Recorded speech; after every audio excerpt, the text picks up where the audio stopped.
in einer Panzerwerkstatt an der Ostfront.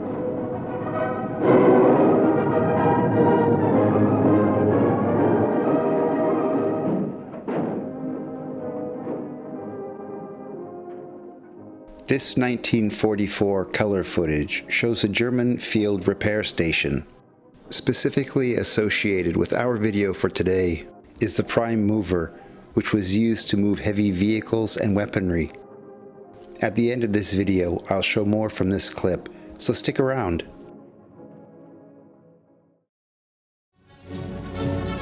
An der Caucasus Front. This is part 5 of a series covering a fantastic and unique 1943 war diary of a German soldier who took part in the Wehrmacht's retreat out of the Caucasus. The last time we were with our author Fritz, after being stuck in a field in the mud after days of rain, the weather finally turned. With the ground now frozen, it seemed that the convoy would be able to continue their journey west towards the Kertsch Strait and the Crimea.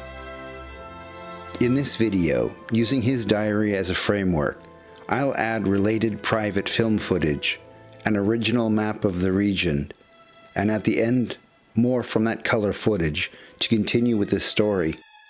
If you like this kind of material based on primary historical sources, please like the video and subscribe to the channel.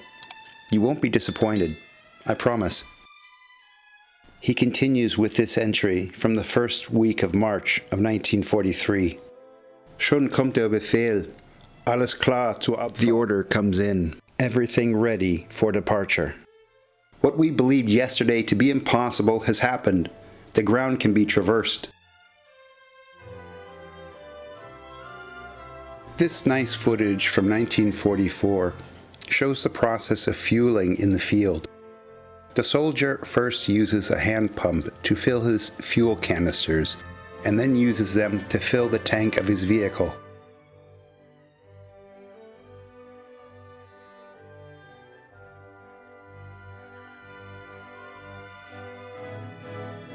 Footage like this, showing everyday tasks, give insight into the soldier's daily routine.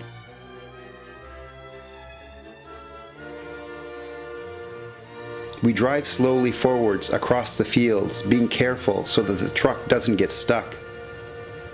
When a more complicated obstacle is reached, we come to a stop and discuss the best way to approach it, hoping to avoid an unexpected surprise. Many were not as careful and have gotten stuck. It's also not possible to simply push the stuck trucks out because the axles are so low, which could result in damaging the vehicles, and then they really would be stuck.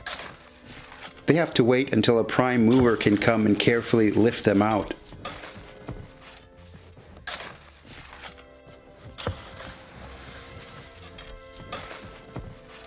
We come to a little stream that seems too risky to try and cross. As evidence, on the other side sits a truck that tried and is stuck. What to do? Heinz, our most map literate, finds a location about 2 kilometers to the south where he believes it will be easier to cross, so we move on in that direction. The carpentry truck follows us in the mobile office vehicle.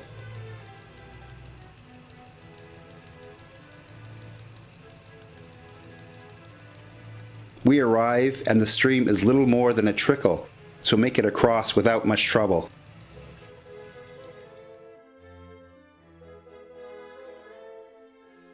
Only a small portion of the Taman Peninsula remains in front of us now. Then comes the Kertsch Strait, and finally the Crimea. In the distance, we can already see the city of Kertsch with its many factory smokestacks thrusting up into the air. Beams of sunlight pierce the clouds and provide us with a magnificent view. This is a good time for me to thank my Patreon contributors. Without their support, buying these sources wouldn't be possible. Patreon members get access to exclusive footage that can't be shown here. Sign up for a free account at military1945.com and see some example footage.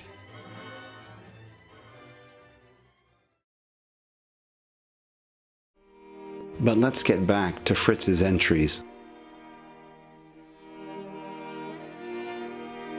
Unsere beiden Fahrzeuge, der kleine BMW, our two trucks, the small BMW of the carpenter, and our mobile office vehicle, are the first to arrive to the new destination, which means that we're the winners of the great obstacle course. The rest of the convoy arrive, one after the other, over the next few hours. However, two small Fiat trucks had to be left behind. Their transmissions weren't up to the challenge. A small BMW that's having problems with its clutch needs a little assistance, which we provide with the mobile office vehicle. The clatter that truck makes as it limps along is pitiful.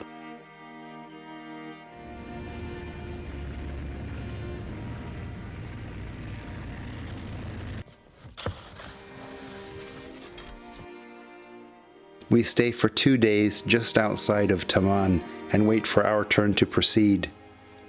A seemingly endless line of vehicles are waiting in front of us for the same thing. There are 30 vessels in operation that are doing the ferrying. Upon arrival, they unload massive quantities of fuel, munitions, rations, horse feed, and wood and stone for construction. Unloading it all takes a considerable amount of time, which is slowing everything down. Taman is a horrible place. Ash, rubble, and destroyed buildings as far as you can see. Everything near the harbor has been completely leveled. In this zone, the garrison soldiers live in foxholes and bunkers. There are few civilians present, living in the few houses that remain standing. All of the windows have been bricked up, with only small cracks left open to allow at least a little light in. And now, here's the rest of that color clip.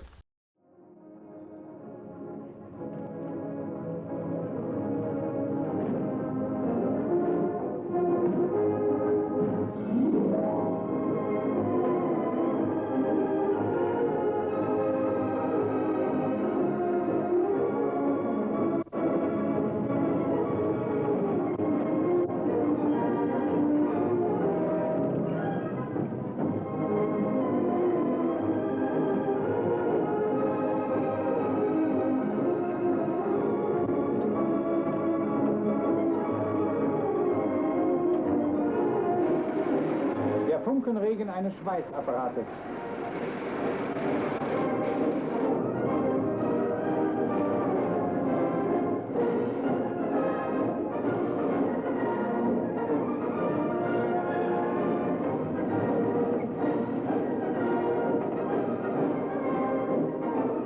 Die Arbeit ist getan. Die Besatzung fährt mit ihrem Kampfwagen wieder an die Front.